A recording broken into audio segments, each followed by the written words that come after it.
Welcome to online 247। CDP की series में आज जिस टॉपिक पे हमें बात करनी है उसका नाम है अभिप्रेरणा एवं प्रोत्साहन, मतलब motivation and incentive.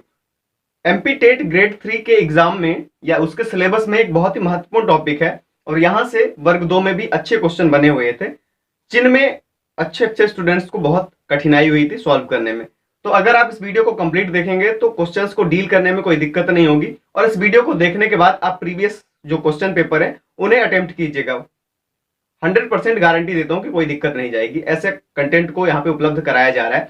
So start करते हैं कि मोटिवेशन क्या है, what is motivation and what is incentive, मतलब अभिप्रेरणा क्या है और प्रोत्साहन क्या है। स्टार्ट अपन शुरू से करते हैं। देखिए, अभिप्रेरणा एक तरह का भीतरी बल है, कह सकते हैं भीतर से उत्पन्न होता है, तो इसे हम अभिप्रेरणा के बारे में लिख सकते हैं कि यह एक भीतरी बल है। हर पॉइंट को नोट करते जाइएगा और लास्ट में देखिएगा कितने बेहतर नोट्स आपके प्रिपेयर हो जाते हैं। दूसरी चीज क्या कही गई है अभिप्रेरणा के बारे में कि यह विद्यार्थी की एक आंतरिक अवस्था होती है। तो दूसरी चीज आप लिखेंगे आंतरिक अवस्था होती है, आंतरिक अवस्था होती है विद्यार्थी की। तीसरी चीज कही गई है इसमें कि जो अभिप्रेरण की दिशा होती है या मोटिवेशन की जो दिशा होती है वो एक दिशीय होता है, एक दिशीय होता है। अब ये एक दिशीय क्या चीज है वो भी समझ लीजिए। जैसे आपको अगर भूख लगती है तो आप उस दिशा में जाएंगे जहां पे आपको भोजन मिल सकता है, मतलब जहां पे आपकी भूख शांत हो सकती है। आप किसी और डायरेक्शन में नहीं जाएंगे। तो इसी चीज को बोला गया है कि इसकी दिशा जो होती है, मतलब अभिप्रेरण की जो दिशा होती है वो एक दिशीय होती है। आगे बात करते हैं, ये लक्ष्य प्राप्ति तक जारी रहता है। अभिप्रेरण कब तक होता है? लक्ष्य प्राप्ति तक जारी रहता है, मतलब जैसे ही आपको लक्ष्य मिलता है, जैसे ही आपको टारगेट आपका मिल जाता है, अभिप्रेरण खत्म हो जाता है। तो पहली चीज बोली गई भीतरी बल है, दूसरा है विद्यार्थी की आंतरिक अवस्था है, तीसरा बोला गया एक दिशा है और चौथा बोला गया लक्ष्य प्राप्ति तक जारी रहता है। तो आपने ये चीजें तो समझ ली। अब प्रोत्साहन समझ लीजिए। जैसे आपको भूख लगती है तो आप भोजन की ओर जाते हैं जहां पे आपको भोजन मिलने वाला होता है, और जैसे आपको भोजन मिलता है आप भोजन करते हैं, इसके बाद आपकी भूख शांत हो जाती है। तो ये आपकी जो भूख शांत हुई ना, एक तरह से वही आपके लिए प्रोत्साहन का काम करेगा। तो ये प्रोत्साहन में बहुत ज्यादा चीजें नहीं है, आप अपने लक्ष्य को जैसे ही प्राप्त करते हैं वही आपके लिए प्रोत्साहन का कार्य करता है। तो ये चीज क्लियर होती है यहाँ से। अब बात करते हैं अभिप्रेरणा के कुछ 3 कदम हैं उनके बारे में। ये 1 बाय 1 समझने का प्रयास कीजिए कि अभिप्रेरणा के 3 प्रमुख क्रमिक कदम हैं, मतलब 3 सक्सेसिव स्टेप ऑफ मोटिवेशन। उनमें से पहला है आवश्यकता, आप लोग भी लिखते जाइएगा। पहला है आवश्यकता जिसे हम बोल देते हैं नीड, दूसरा है अंतर्नोद, जिसे हम बोल देते हैं ड्राइव, और तीसरा है प्रोत्साहन या लक्ष्य भी बोल सकते हैं, इंसेंटिव इसे हम बोल देते हैं, और इसे हम नीड बोल देते हैं पहले वाले को, आवश्यकता को। अब इन चीजों को डिफाइन करके समझिए, मतलब इनकी डेफिनेशन समझ लीजिए कि क्या चीजें हैं ये। आवश्यकता क्या कहलाती है? अगर इसे डिफाइन करना हो तो एक लाइन में लिख लीजिएगा आप लोग कि किसी चीज की कमी अथवा अति की अवस्था जो होती है वही कहलाती है आवश्यकता। किसी चीज की कमी अथवा अति की अवस्था जो कहलाती है वही कहलाती है आवश्यकता। अब आवश्यकता भी 2 प्रकार की होती है। एक तो होती है शारीरिक, मतलब फिजियोलॉजिकल, इसे हम जैविक भी बोल देते हैं, जैविक मतलब बायोजेनिक। और दूसरी आवश्यकता होती है सामाजिक आवश्यकता, जिसे हम सोशल नीड बोल देते हैं, सामाजिक आवश्यकता। शारीरिक आवश्यकता वो आवश्यकता है जिसके बिना जीवन जीना संभव नहीं है। सामाजिक आवश्यकता के बिना जीवित रहा जा सकता है, but as a human being हम सोसाइटी में रहते हैं और वहां पे हमको समाज में रहने के साथ साथ कुछ जरूरतें पड़ती हैं जिसके लिए हमें सामाजिक आवश्यकताओं की भी जरूरत पड़ती है। ठीक है, तो अब शारीरिक या जैविक आवश्यकता में बात कर लेते हैं, जैसे भूख, प्यास, नींद, मल मूत्र विसर्जन, ये सारी चीजें शारीरिक या जैविक आवश्यकता के अंतर्गत आएंगी। और सामाजिक आवश्यकता के अंतर्गत अपन लिख सकते हैं सम्मान की आवश्यकता या उपलब्धि की आवश्यकता, या फिर धनोपार्जन यानी धन कमाने की आवश्यकता। धन कमाने की आवश्यकता जो है आपकी वो सामाजिक आवश्यकता है। ऐसा नहीं है कि आप धन नहीं कमाएंगे, या जो धन नहीं कमाता है वो जी नहीं सकता है, वो जिंदगी व्यतीत नहीं कर सकता है, जीवन नहीं जी सकता है। तो देखिए, ये सामाजिक आवश्यकता है, ये जैविक आवश्यकता है। अब यहां से बात करते हैं आवश्यकता के बारे में, हमने बात कर ली। अब बात करते हैं अंतर्नोद के बारे में। अंतर्नोद क्या चीज होती है समझ के रखिएगा। जैसे मैंने कहा था आपको भूख लगती है और आप भोजन के स्रोत की ओर आगे बढ़ते हैं, तो भोजन के स्रोत की ओर आगे बढ़ते हैं, इसके बीच में जो आपके अंदर ये सक्रियता बढ़ जाती है ना, आपके शरीर की जो क्रियाशीलता बढ़ जाती है, आप पहले से बहुत ज्यादा एक्टिव हो जाते हैं, बहुत ज्यादा तनावग्रस्त हो जाते हैं जब तक आपको लक्ष्य मिल नहीं जाता, तो उसके बीच में जो आपकी क्रियाशीलता बढ़ी ना, वही कहलाती है अंतर्नोद। अब बात करते हैं प्रोत्साहन, तो वही आपका जो लक्ष्य मिल जाता है आखिरी में और जो आपकी आवश्यकता को खत्म कर दे, शांत कर दे, वही आपके लिए प्रोत्साहन यानी इंसेंटिव का काम करेगा। तो होपफुली आपको ये सारी चीजें समझ आ गई होंगी। अब बात करते हैं अभिप्रेरण के कुछ प्रकार के बारे में, मतलब टाइप ऑफ मोटिवेशन के बारे में। देखिए यहाँ पे बात कर लेते हैं अभिप्रेरण के प्रकार के बारे में, मतलब टाइप्स ऑफ मोटिवेशन के बारे में। पहले हमने बात की थी जैविक के बारे में, आपने समझ लीजिए भूख, प्यास, नींद, मलमूत्र विसर्जन करना, सेक्स, ये सारी चीजें जैविक आवश्यकता है आपकी, या कह सकते हैं जैविक अभिप्रेरण है। और अर्जित अभिप्रेरण जो समाज में रह करके हम चीजें अर्जित करते हैं, ये चीजें जन्मजात नहीं होती हैं, एक्वायर्ड होती हैं, उन्हें हम बोलते हैं अर्जित अभिप्रेरण। अब इनके कुछ एग्जाम्पल देख लेते हैं, कुछ प्रकार देख लेते हैं अर्जित अभिप्रेरण के। तो इसे मैं कुछ इस तरह से बनाने की कोशिश करता हूं कि अर्जित अभिप्रेरण अपन पढ़ रहे हैं, और जिनमें सबसे पहली चीज है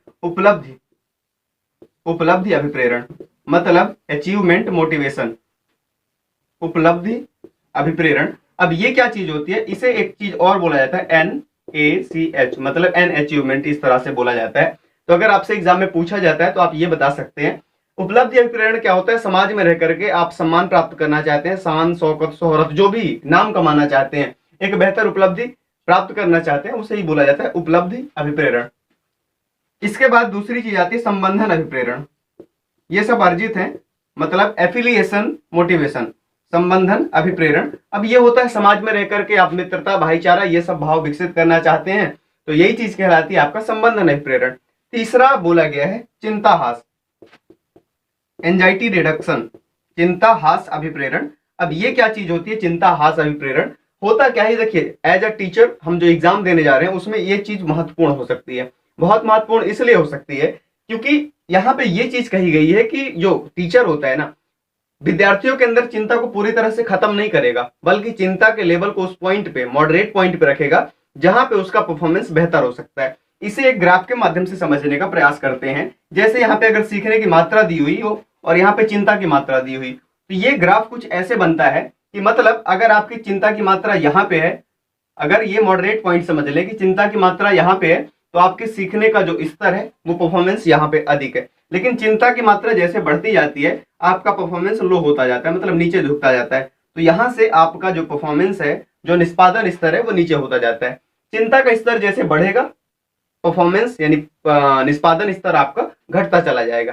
तो इस तरह से बोला गया है कि चिंता के स्तर को पूरी तरह से खत्म नहीं करना है, क्योंकि चिंता का स्तर बहुत ज्यादा बढ़ जाएगा तो भी आपकी पढ़ाई या उपलब्धि प्रभावित होगी, और अगर चिंता का स्तर बहुत ज्यादा कम हो जाएगा तो भी आपकी उपलब्धि प्रभावित होगी। तो चिंता हास में बताया गया है कि टीचर को बच्चों के अंदर चिंता मतलब एंजाइटी को मॉडरेट पॉइंट यानी संतुलन बिंदु पे रखना होता है। यहाँ पे चौथी बात की गई सत्ता अभिप्रेरण की। सत्ता अभिप्रेरण, सत्ता अभिप्रेरण का मतलब क्या होता है ये समझ लीजिए। इसे दूसरों पर अपना आधिपत्य जमाने का, दूसरों पर अपना आधिपत्य जमाने का जो भाव होता है वही सत्ता अभिप्रेरण को जन्म देता है। अब इसमें एडलर नाम के एक मनोवैज्ञानिक थे, उन्होंने क्या कहा था कि सत्ता अभिप्रेरण जो होता है मानव के बहुत से व्यवहारों का आधार होता है। तो एडलर का नाम यहाँ पे आप याद रख सकते हैं। बात करते हैं पांचवे की ओर, और पांचवे में बात की गई है आक्रमणशीलता, आक्रमणशीलता। अब देखिए आक्रमणशीलता अभिप्रेरण, अब ये क्या चीज होती है, एग्रेसिवनेस मोटिवेशन। बहुत ही महत्वपूर्ण चीज है, ये समझ के रखिएगा कि आक्रमणशीलता मतलब बच्चे अग्रेसिव होना कब स्टार्ट होते हैं। मान लीजिए दो स्टूडेंट है, एक ए है दूसरा बी है। बी ने कुछ गलत काम किया और मार किसे पड़ गई टीचर द्वारा, ए को, या डांट किसे पड़ गई, ए को, जबकि वास्तविक तौर पे डांट किसे पड़नी चाहिए थी, बी को। तो बी के अंदर क्या होगा, अनजस्टिफाइड फ्रस्ट्रेशन उत्पन्न होगा, मतलब अनजस्टिफाइड फ्रस्ट्रेशन उत्पन्न होगा, मतलब इसके अंदर कुंठा उत्पन्न होगी, और कुंठा उत्पन्न होगी कि मार तो इसे पड़नी चाहिए थी, मुझे क्यों पड़ गई। तो इसके वजह से जो इसके अंदर कुंठा उत्पन्न होगी वही इसे अग्रेसिव बना देती है, मतलब आक्रमणशीलता अभिप्रेरण को जन्म दे देती है। तो इसलिए बच्चा अग्रेसिव होना स्टार्ट हो जाता है। तो ये चीज बोली गई है। और इसके बाद बात कर लेते हैं लास्ट वाला जो छठा है, अनुमोदन अभिप्रेरण की। अनुमोदन अभिप्रेरण की, और अनुमोदन अभिप्रेरण में एक चीज आप याद रख लीजिएगा, बहुत ज्यादा परेशान होने की जरूरत नहीं है।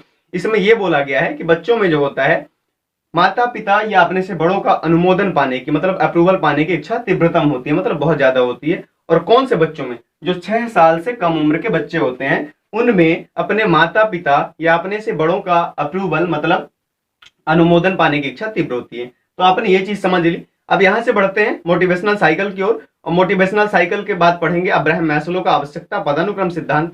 उससे आगे बढ़ेंगे तो कुंठा के बारे में थोड़ी सी चीज जानेंगे, और उसके बाद द्वंद्व के बारे में पढ़ेंगे। और अब देखिए यहाँ पे हम मोटिवेशनल साइकिल मतलब अभिप्रेरणात्मक चक्र के बारे में बात करते हैं। अब ये चक्र कैसे चलता है? कोई भी चीज होती है, आप अभिप्रेरित कब होते हैं और किस तरह से होते हैं, ये चक्र वही बताने की कोशिश करेगा। देखिए, सबसे पहले आपके अंदर कोई नीड उत्पन्न होती है, मतलब किसी प्रकार की आवश्यकता आपके अंदर उत्पन्न होती है, और जब आवश्यकता उत्पन्न हुई तो आपको एक लक्ष्य की ओर खींचेगी। आपको लक्ष्य की ओर खींचेगी मतलब ड्राइव उत्पन्न होगा, जिसे हम अंतर्नोद बोलते हैं। आवश्यकता उत्पन्न हुई, फिर आपका ड्राइव उत्पन्न होगा, और ड्राइव उत्पन्न होने से आप क्या हो जाएंगे? पहले से ज्यादा एक्टिव हो जाएंगे। अब एक्टिव तो हो गए तो वही ड्राइव कहलाएगा, बट पहले से ज्यादा एक्साइट हो जाएंगे, जो उसे हम बोल देते हैं अराउजल, उसे हिंदी में बोल देंगे उद्वेलन। ठीक है, उद्वेलन, इसे लिख लेंगे अंतर्नोद, और इसे लिख लेंगे आप आवश्यकता। इसे लिख लेंगे आवश्यकता। आवश्यकता के बाद अंतर्नोद उत्पन्न हुआ, अंतर्नोद से आपका उद्वेलन मतलब अराउजल उत्पन्न हुआ, और अराउजल उत्पन्न होने के बाद आप क्या करेंगे? लक्ष्य केंद्रित व्यवहार करेंगे, मतलब लक्ष्य निर्देशित व्यवहार करेंगे, गोल डायरेक्टेड बिहेवियर। लक्ष्य की ओर जाएंगे, और लक्ष्य की ओर जब जाएंगे तो आपको क्या होगा? लक्ष्य की प्राप्ति होगी, मतलब लक्ष्य की प्राप्ति होगी। और लक्ष्य की जब प्राप्ति हो जाएगी तो आपके अंतर्नोद में क्या हो जाएगी? कमी हो जाएगी। मतलब यहां पे क्या कह सकते हैं कि अंतर्नोद में कमी हो जाएगी, और अंतर्नोद में कमी हो गई मतलब आपकी इच्छा पूरी हो गई, और फिर से कोई नई आवश्यकता आपके अंदर उत्पन्न होगी, और इस तरह से यह साइकिल चलता रहता है। एक बार पुनः समझ लेते हैं इसे। सबसे पहले आपके अंदर आवश्यकता उत्पन्न हुई, आवश्यकता के बाद अंतर्नोद। अंतर्नोद का मतलब जैसे आपको भूख लगी है तो भोजन के स्रोत की ओर जाने के लिए पहले से ज्यादा एक्टिव हो जाते हैं। पहले से ज्यादा एक्टिव हो गए, एक्साइट जो होंगे, एक्साइटमेंट कहलाएगा उद्वेलन एक तरह से आपका। और इसके बाद आप लक्ष्य निर्देशित व्यवहार या लक्ष्य केंद्रित व्यवहार करेंगे, मतलब आपको भूख लगी है तो आप भोजन के सोर्स की ओर ही जाएंगे, पानी के सोर्स की ओर नहीं जाएंगे। इसके बाद लक्ष्य की प्राप्ति होगी, और लक्ष्य की प्राप्ति जैसे होती है तो आपकी इस अंतर्नोद में कमी आ जाएगी, मतलब रिडक्शन इन ड्राइव, और इसके बाद फिर आपकी कोई नई नीड उत्पन्न होगी। तो ये साइकिल ऐसे ही चलता रहता है। अब बात करते हैं अब्राहम एच मैस्लो के आवश्यकता पदानुक्रम सिद्धांत के बारे में। तो आइए अब समझ लेते हैं हम अब्राहम एच मैस्लो का आवश्यकता पदानुक्रम सिद्धांत, या जिसे आत्मसिद्धि का सिद्धांत भी बोला जाता है। अब देखिए, बात आती है अब्राहम एच मैस्लो की। तो अब्राहम एच मैस्लो कहाँ के मनोवैज्ञानिक थे? जान लीजिए, अमेरिका के थे, मतलब अमेरिकन मनोवैज्ञानिक थे। इन्होंने 2 बुक लिखी थी, a theory of human motivation, नाम लिख लीजिएगा, अ थ्योरी ऑफ ह्यूमन मोटिवेशन, और दूसरी बुक का नाम था मोटिवेशन एंड पर्सनालिटी। तो मोटिवेशन एंड पर्सनालिटी जो है आपकी 1954 के अराउंड लिखी गई थी, मतलब 1954 के लगभग लिखी गई थी। दोनों किताबों का नाम याद रखिएगा, क्योंकि अगर एग्जाम में पूछ दिया जाएगा तो फिर परेशानी बढ़ जाएगी। तो अ थ्योरी ऑफ ह्यूमन मोटिवेशन, और दूसरी बुक का नाम है मोटिवेशन एंड पर्सनालिटी। अब बात करते हैं ये आवश्यकता पदानुक्रम सिद्धांत के बारे में। अब्राहम एच मैस्लो ने कुछ 5 स्टेप बताए इसके, कि 5 प्रकार की आवश्यकताएं मानव के जीवन में होती हैं।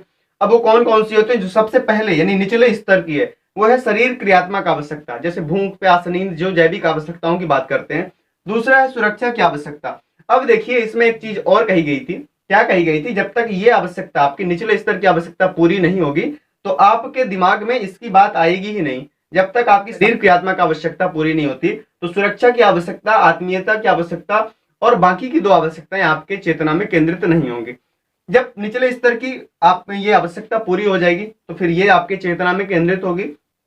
इसके बाद जब ये इसकी आवश्यकता खत्म हो जाएगी फिर आपके ध्यान में ये आएगी, फिर इस तरह से आगे बढ़ते जाएंगे। ठीक है, मतलब निचले स्तर की आवश्यकता की पूर्ति होने के पश्चात ही ऊपरी स्तर की जो आवश्यकताएं हैं वो आपकी चेतना में केंद्रित होती हैं। तो ये चीज बोली गई थी आवश्यकता पदानुक्रम सिद्धांत में अब्राहम एच मैस्लो द्वारा।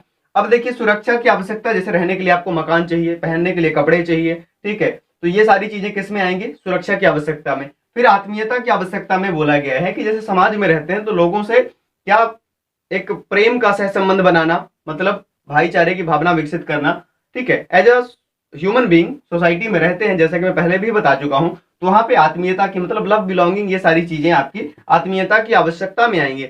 और इसके बाद बात करते हैं सम्मान की आवश्यकता, मतलब जैसे मैंने कहा समाज में रहते हैं तो आपको सम्मान की जरूरत पड़ती है, इज्जत की जरूरत पड़ती है, तो आपकी सम्मान की आवश्यकता कहलाएगी, मतलब सामाजिक आवश्यकता है एक तरह से ये। और आत्मसिद्धि की जो आवश्यकता है वो आपकी सबसे ऊपरी स्तर की है, मतलब सेल्फ एक्चुअलाइजेशन कह देते हैं, कि मतलब खुद के बारे में अपने आप को बेहतर ढंग से जान लेना। अब देखिए ये जो दोनों है ये व्यक्तिगत स्तर की आवश्यकताएं हैं, पहली और दूसरी। तीसरी और चौथी जो है वो सामाजिक स्तर की है। इसे हम लिख सकते हैं कि ये व्यक्तिगत स्तर की आवश्यकताएं हैं, व्यक्तिगत स्तर की है। ये दोनों सामाजिक स्तर की हैं, तीसरी और चौथी। और इसे हम बोल सकते हैं कि ये बौद्धिक स्तर की है, मतलब इंटेलेक्चुअल लेवल की। पांचवी आवश्यकता जो है आपकी वो बौद्धिक स्तर की है। अब देखिए इन तीनों को बोला गया है ये निचले स्तर की है, मतलब निम्न स्तर की बोला जा सकता है। और ये दोनों जो है आपकी सम्मान की आवश्यकता और आत्मसिद्धि की आवश्यकता ये उच्च स्तर की आवश्यकता है। तो इस तरह से भी इन्हें ध्यान रखना है। होपफुली आपको ये चीज समझ आ गई होगी कि मतलब शरीर क्रियात्मक आवश्यकता, फिर सुरक्षा की आवश्यकता, फिर आत्मीयता की आवश्यकता, फिर सम्मान की आवश्यकता और उसके बाद आत्मसिद्धि की आवश्यकता। एक बार ओवरऑल देख लेते हैं। अब्राहम एच मैस्लो अमेरिकी मनोवैज्ञानिक थे। उन्होंने 2 बुक लिखी थी, a theory of human motivation और motivation and personality. Motivation and personality 1954 में लिखी गई थी। आवश्यकता पदानुक्रम सिद्धांत में उन्होंने कुछ 5 स्टेप बताए, जिसमें सबसे निचले स्तर की जो आवश्यकता है वो शरीर क्रियात्मक आवश्यकता है। उससे ऊपर उठेंगे तो सुरक्षा की आवश्यकता है। सुरक्षा से ऊपर उठेंगे आप तो आत्मीयता की आवश्यकता है, जिसमें लव, बिलोंगिंग, ये सारी चीजें आती हैं। उसके ऊपर उठेंगे आपको तो सम्मान की आवश्यकता आएगी, और सम्मान की आवश्यकता से ऊपर जाएंगे तो आत्मसिद्धि की आवश्यकता आएगी। ठीक है, अब ये सारी चीजें हो गई जो शुरू के निचले 2 स्तर की है। पहली और दूसरी को बोला गया है ये मतलब व्यक्तिगत स्तर की है। तीसरी और चौथी को बोला गया है सामाजिक स्तर की है। और जो पांचवा है उसको बोला गया है बौद्धिक स्तर की है। अब शुरू की 3 को और बोला गया है कि वो निम्न स्तर की है, और ऊपर की जो 2 है उन्हें बोला गया उच्च स्तर की है। तो इस तरह से आपने चीजें याद रखना है। अगर 1-2 बार देखेंगे तो पूरी चीजें याद हो जाएंगी। पहली बार जो देख रहे होंगे उनके लिए थोड़ा सा डिफिकल्ट होगा, क्योंकि पहली बार कोई चीज को समझ पाना जो कि बिल्कुल हमारे टच में नहीं है वो मुश्किल होता है। अब बात करते हैं थोड़ा सा द्वंद्व के बारे में, और द्वंद्व के बारे में बेहतर ढंग से समझेंगे। कुंठा के बारे में भी थोड़ी सी चीजें समझेंगे। अब आइए यहाँ पे बात कर लेते हैं हम सबसे पहले कुंठा, मतलब जिसे हम बोल देते हैं फ्रस्ट्रेशन। अब ये फ्रस्ट्रेशन क्या चीज होती है? जैसे अगर मैं एग्जाम क्लियर करना चाहूं, बहुत अच्छी तैयारी करूं, लेकिन एग्जाम क्लियर ना कर पाऊं, तो फिर आपके अंदर क्या उत्पन्न होगी? फ्रस्ट्रेशन। एक तरह से जैसे चिड़चिड़ाहट उत्पन्न हो जाती है कि अब तो ये हो ही नहीं पा रहा, बहुत मुश्किल है, अपने आप को आदमी कोसता रहता है। वही चीज कहलाती है कुंठा, मतलब फ्रस्ट्रेशन।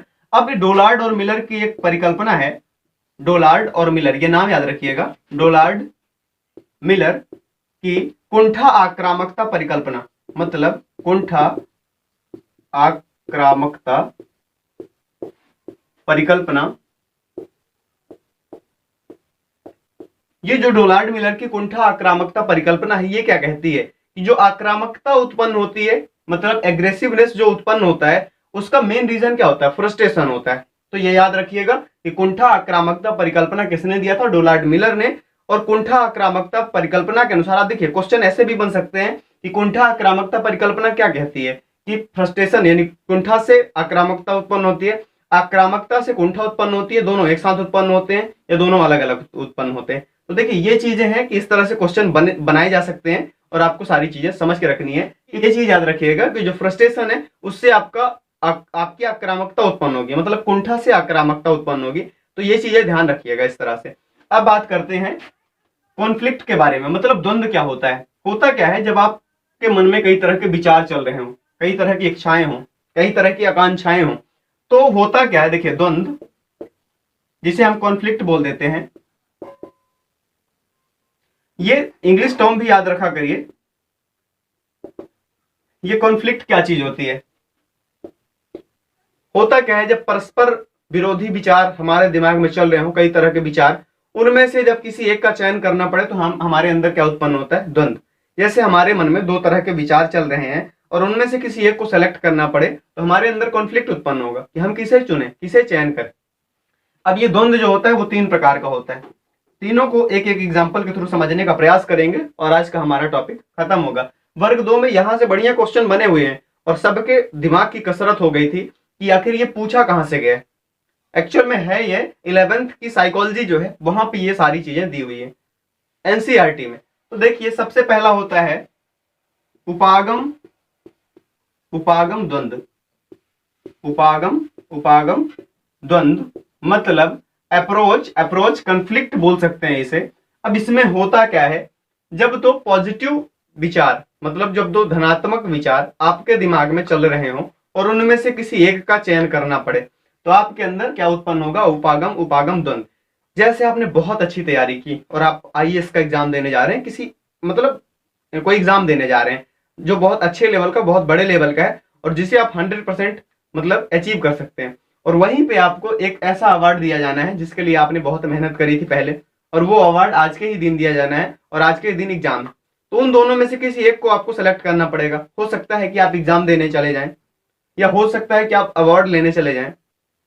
तो इन दोनों पॉजिटिव विचारों में जो है ना, जो दोनों आपके लिए अच्छे हैं, दोनों आपके लिए हितकर हैं, तो दोनों में से जब किसी एक विचार का आप चयन करते हैं, किसी एक ऑप्शन को आप सेलेक्ट करते हैं, तो आपके अंदर क्या उत्पन्न होता है, उपागम उपागम द्वंद।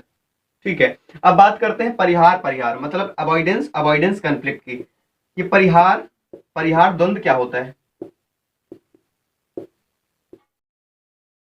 अब ये परिहार परिहार द्वंद क्या होता है ये समझ लेते हैं। देखिए, होता क्या है, जब दो निगेटिव विचार आपके दिमाग में चल रहे हैं, दोनों निगेटिव हैं आपके लिए, और उनमें से किसी एक का सिलेक्शन करना पड़े, किसी एक को सेलेक्ट करना पड़े, तो आपके अंदर उत्पन्न होता है क्या, परिहार परिहार द्वंद। एग्जाम्पल के थ्रू समझने का प्रयास करते हैं। जैसे आप कहीं जा रहे हैं, रास्ते में, ठीक है, भरी मार्केट से गुजर रहे हैं, आपको बहुत जोर से भूख लगी है, आपके बैग में लंच बॉक्स है, आपको भूख लगी है, आपको खाना खाना है, बट बैठ के खाने के लिए कहीं सही जगह नहीं मिल रही है। तो आपके पास दो ऑप्शन होंगे, या तो आप फुटपाथ पे बैठ के खा लें, या तो आप सड़क के किनारे फुटपाथ पे बैठ के खाएं, या भूखे रह जाएं। तो फुटपाथ पे बैठ के खाना भी आपके लिए सही नहीं होगा, क्योंकि आपका जो स्वाभिमान है वो एक तरह से कहते हैं ईगो हर्ट हो जाएगा, और दूसरा अगर भूखे रहेंगे तो वो भी आपके लिए निगेटिव ही होगा। तो इस तरह से जब इस तरह के विचारों में आपको किसी एक का सिलेक्शन करना पड़े, या इस तरह के विचार उत्पन्न हो, तो उसे हम क्या कहते हैं, परिहार परिहार द्वंद। तीसरा आता है उपागम परिहार द्वंद। उपागम परिहार द्वंद। अब यहाँ पे एक निगेटिव होगा और एक पॉजिटिव होगा। जैसे अगर आपको, आपके दिमाग में विचार चल रहे हैं, जैसे आपको बाइक खरीदनी है, किस्त भी नहीं देना है, आपको अपना मोटापा भी कम करना है, और भोजन करना भी नहीं छोड़ना है, मतलब खूब ठूस के भोजन करना है। तो इस तरह से जो चीजें होती हैं, आपको शादी करनी है। अब शादी करनी अच्छी चीज है, ठीक है, लेकिन उस लड़की से करनी है जिसके माँ बाप मान ही नहीं रहे हैं। तो शादी करनी है आपके लिए हितकर एक तरह से कह सकते हैं, बट जिसके माँ बाप नहीं मान रहे हैं उस लड़की से शादी करनी है, तो ये परिहार होगा, मतलब आपके लिए निगेटिव होगा। तो इस तरह से चीजें बनती है, और इसी तरह से एग्जाम्पल के थ्रू आपसे क्वेश्चन पूछे जाते हैं। होपफुली आपने ये चीज समझ ली होगी, और अगर आप लिखना चाहते हैं तो वीडियो को एक बार रिवाइज करिएगा, प्रेम से लिख लीजिएगा। Thank you so much. इस वीडियो से मैं विदा लेता हूँ। वीडियो कैसा लगा कमेंट करके जरूर बताइएगा। Thank you so much.